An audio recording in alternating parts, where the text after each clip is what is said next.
காலத்தை பிரயோஜனப்படுத்திக் கொள்ளுங்கள். அன்பானவர்களே, இது ஏறக்குறைய 2000 ஆண்டுகளுக்கு முன்பாக சொல்லப்பட்ட வார்த்தை. அன்றைக்கே நாட்கள் பொல்லாதது என்று சொல்லப்படும் போது இந்த காலங்கள் அதைவிட கொடிய காலங்கள்.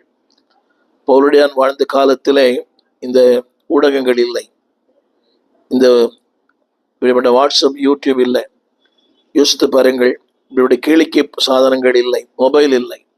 அப்படியானால் அந்த காலமே பொல்லாத காலமாக இருக்குமானால் நான் வாழ்கிற இந்த காலம் அதை விட ஒரு பொல்லாத காலம். எனவேதான் திருமறை சொல்கிறது, ஆங்கிலத்தில் ரீடிங் த டைம், தமிழ் வேதத்தில் நாட்கள் பொல்லாதது. இன்றைக்கு ஊடகத்தில் எத்தனையோ ஊழியர்களை பார்க்கிறோம். பிரபலமான ஊழியர்கள் வீழ்ச்சியடைந்திருக்கிறார்கள், ஒன்றுமில்லாமல் போயிருக்கிறார்கள்.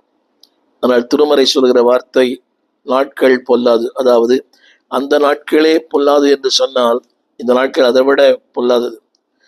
எங்கு பார்த்தாலும் அன்றாட நிகழ்வுகளிலே பார்க்கிறோம் பாலியல் பலாத்காரம், சிறு பிள்ளைகள். இதை காண்பிக்கிறது பாதுகாப்பற்ற உலகம். ஒரு காலத்தில் பாதுகாப்பு இருந்தது, ஆனால் இன்றைக்கு சிறு பிள்ளைகளுக்கு பாதுகாப்பு இல்லை, வாழ்க்கைக்கு பாதுகாப்பு இல்லை. எங்கு பார்த்தாலும் மரணங்கள், ஆணவ கொலைகள் தினந்தோறும் செய்தித்தாள வருகிறது. கடத்தி கொலை செய்வது. யோசித்து பாருங்கள், இன்றைக்கு கூட கணவனை 15 துண்டுகளாக வெட்டி கொலை செய்த ஒரு மனைவி. யோசித்து பாருங்கள், வாழ்க்கையில தனக்கு எதெல்லாம் தடையா இருக்கிறதோ பெற்ற பிள்ளைகளை கொலை செய்யும் தாய்மார்கள். இதை காண்பிக்கிறது நாட்கள் பொல்லாதவளா இருக்கிறது. பக்தன் பாடினார், நாட்கள் கொடிதாய் மாறிடும் முன் காலத்தை ஆதாயம் செய்திருவோம். எவ்வளவு பெரிய தீர்க்கன் எம்எல் ஜபசிங் ஐயா அவர்கள். நாட்கள் கொடிதாய் மாறிடும் முன் காலத்தை ஆதாயம் செய்வோம். ஒரு 3 காரியங்களை நான் சொல்ல நம்புகிறேன்.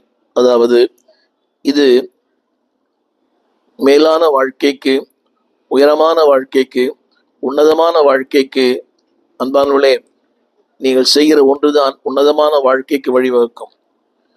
இப்படி சொன்னாலும் புரியும். வாழ்க்கை ஆசுவா இருக்கணும், அதே வேளையில பயனுள்ள ஒன்றாக இருக்கணும். அப்படியானால் ஆசீர்வாதமான வாழ்க்கைக்கும் பயனுள்ள வாழ்க்கைக்கும் முதலாவது நீங்கள் செய்ய வேண்டிய ஒன்று என்னவென்றால் காலங்களை சரியாய் பயன்படுத்திக் கொள்வது. அப்படி சொல்லும்போது நீங்கள் என்ன நினைக்கிறார்கள்? வயதான காலத்தில் ஆண்டவரை தேடுவோம், வயதான காலத்தில் ஊழியம் செய்வோம், வயதான காலத்தில் கர்த்தருப்போம். இல்லை, நாளை என்பது நம்முடைய அல்ல. இதைத்தான் யாக்கோபில் வாசிக்கிறோம், நாளைக்கு நடப்பது உங்களுக்கு தெரியாதே.